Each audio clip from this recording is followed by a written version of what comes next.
Baby को base पसंद है, कई अफसरों को काम से ज्यादा केस पसंद है, कई नेताओं को शांति से ज्यादा कलेश पसंद है, पर सैल्यूट झुंझुनू के उन सैनिकों को जिन्हें जान से ज्यादा देश पसंद है, देश पसंद है। उस पावन माटी को प्रणाम करते हैं, आनंद की इस यात्रा को शुरू करते हैं। और न्यायिक अधिकारी बैठे हैं, कवि हास्य व्यंग का आनंद का काम करते हैं। मैं भी प्रोफेशन से, सौभाग्य से एडवोकेट हूँ, टैक्सेशन की प्रैक्टिस करता हूँ। भारतीय संविधान को पढ़ने का सौभाग्य मिला। कानून को जितना जाना उतना ही कानून की शक्ति में आस्था बढ़ गई। पर मेरे मन में यह रहा कि कानून जब इतना सर्वशक्तिशाली है तो फिर लोग दुखी पीड़ित क्यों है, न्याय क्यों नहीं मिल पाता। तो हमारे गुरुदेव स्वर्गीय सुरेंद्र दुबे जी से सर मैंने एक बार बात कही, कवि सम्मेलन शुरू करते हैं। उन्होंने कानून के बारे में एक बहुत शानदार मेरे को समझाया। मैंने उनसे मेरी पीड़ा पूछी कि कानून सर्वोपरि है, फिर भी आम आदमी दुखी क्यों है। तो उन्होंने बताया कि लॉ एंड ऑर्डर के साथ क्या बात है विशेषता, आपको भी नई बात लगेगी, आनंद आएगा। उन्होंने कहा कि ये लॉ एंड ऑर्डर के साथ व्यवस्था यह है कि जो लॉ एंड ऑर्डर बनाते हैं वो इसे लागू नहीं करवाते हैं। बनाने वाली विधायिका अलग, लागू करवाने वाले लोग अलग। जो कानून बनाते हैं वो कानून लागू नहीं करवाते हैं, और जो कानून लागू करवाने का जिनका काम है, पुलिस इत्यादि, जो कानून लागू करवाते हैं उन पर यह लागू नहीं होता है। जो कानून लागू करवाते हैं उन पर यह लागू नहीं होता है, और जिन पर यह लागू होता है, आप हम आम आदमी, जिन पर यह लागू होता है वो बेचारे इसे जानते नहीं हैं, और जो इसे जानते हैं वो फिर इसे कुछ खास मानते नहीं। पीड़ाएं ये सारी व्यवस्थाएं हैं।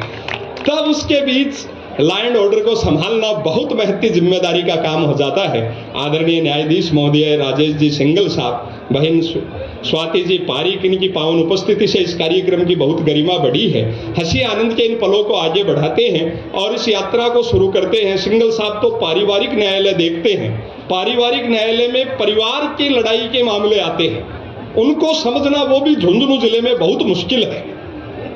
वो एक पत्नी ने पति के सिर में डंडा मार दिया, फैमिली कोर्ट में केस आया। जज साहब ने पूछा, बोले भाई ऐसी क्या बात हो गई कि तुम्हें इतना गुस्सा आया, तुमने अपने पति के ही सिर पे डंडा मार दिया, तुम्हारे पति ने ऐसे क्या शब्द कहे। बोले जी उन्होंने रात को 2 बजे मुझे पूछा कि मेरा वॉलेट, मेरा बटुआ कहाँ है। तो बोले ये तो सामान्य बात है, इसमें डंडा मारने की क्या बात है। नहीं, बोले उन्होंने रात को 2 बजे मुझे कहा कि मेरा पर्स कहाँ है सुनीता। तो बोले इसमें डंडा मारने की क्या बात है। बोले साहब आप ही बताओ, एक तो रात को 2 बजे उन्हें पर्स की क्या जरूरत थी, और आपकी तालियां तो अगली लाइन पर बजेगी। बोले उन्होंने रात को 2 बजे कहा कि मेरा पर्स कहाँ है सुनीता।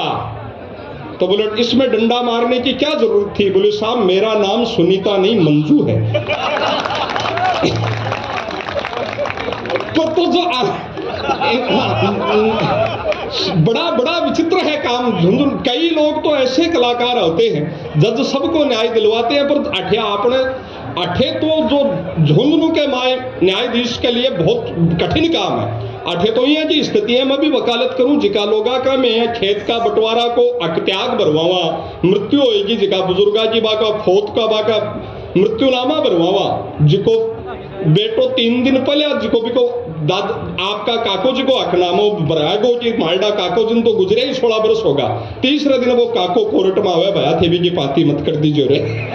तो अठे बहुत कल्डो काम बताऊं जिका आनंद है वह तो कई लोग तो अत्ता कलाकार हो। जज साहब ने भी बहुत सोचना पड़े। बस जज साहब वो एक आदमी को शेखावाटी में ही फांसी की सजा हुई, जैसा कि कानून है, नियम है, फांसी की सजा के पहले अपराधी की अंतिम इच्छा पूछी जाती है। जज साहब ने उससे अंतिम इच्छा पूछी। बोले तुम्हारी कोई अंतिम इच्छा हो तो बताओ। वो बैठे कटघरा में खड़े हुए रोवा लागो। बोले साहब मेरे जिया का बोधा आदमी ने, कमजोर आदमी ने, अपराधी मिनख ने थारे जत्ता बड़ा साहब आ पूछ रहा है कि कोई अंतिम इच्छा हो तो बताओ। तो साहब मेरी तो आई इच्छा है मेरी जगह थे चढ़ जाओ। अरे बोले ऐसा नहीं होता, अपराध जिसने किया है सजा भी उसे ही भुगतनी पड़ती है। तुम्हें दी जा सके ऐसी कोई इच्छा बताओ। जरा देखो कलाकार अपना जी कलाकारी देखियो, वो बोलो साहब मैं के बताऊं था ने, मैं तो जिंदगी में उड़ा ही तो जेल चाल्यो, उल्टा ही काम करया, सारी जिंदगी उल्टा ही काम करया, पाप ही पाप करया।